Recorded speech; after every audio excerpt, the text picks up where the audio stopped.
तो बहिनिया गंगा मैया जी में डुबकी लगावई हो। सातों बहिनिया गंगा मैया जी में डुबकी लगावई हो।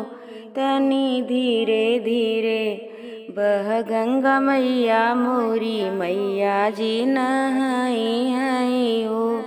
तनी धीरे धीरे बह गंगा मैया मोरी मैया जी नहाई हई हो। बेला चमेला के गजरा मलिनिया बनावई हो। बेला चमेला के गजरा मलिनिया बनावई हो। मोरी मैया जी के कर सिंगार और गजरा लगावई हो।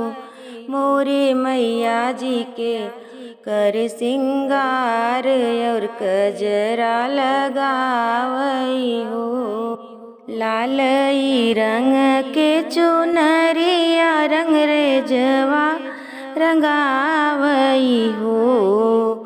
लालई रंग के चुनरिया रंग रेजवा रंगावई हो।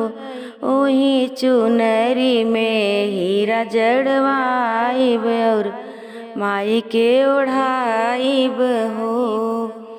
ओही चुनरी में हीरा जड़वाइब और माई के ओढ़ाइब हो।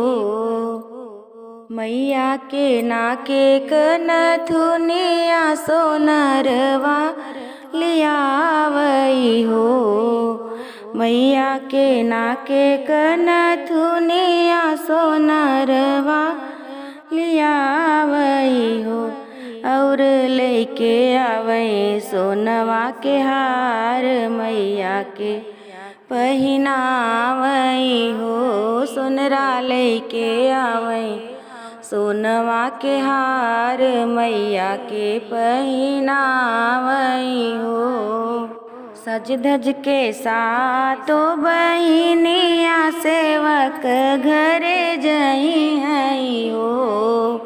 सज धज के सातों बहिनिया सेवक घरे जई हई हो। हाथ जोड़ी के पचरा सुनावई मैया जी खुश होई हई हो। नीलम हाथ जोड़ी पचरा सुनावई मैया जी खुश होई हई हो।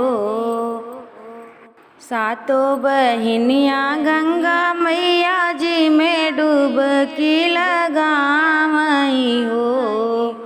सातों बहिनिया गंगा मैया जी में डुबकी लगावई हो।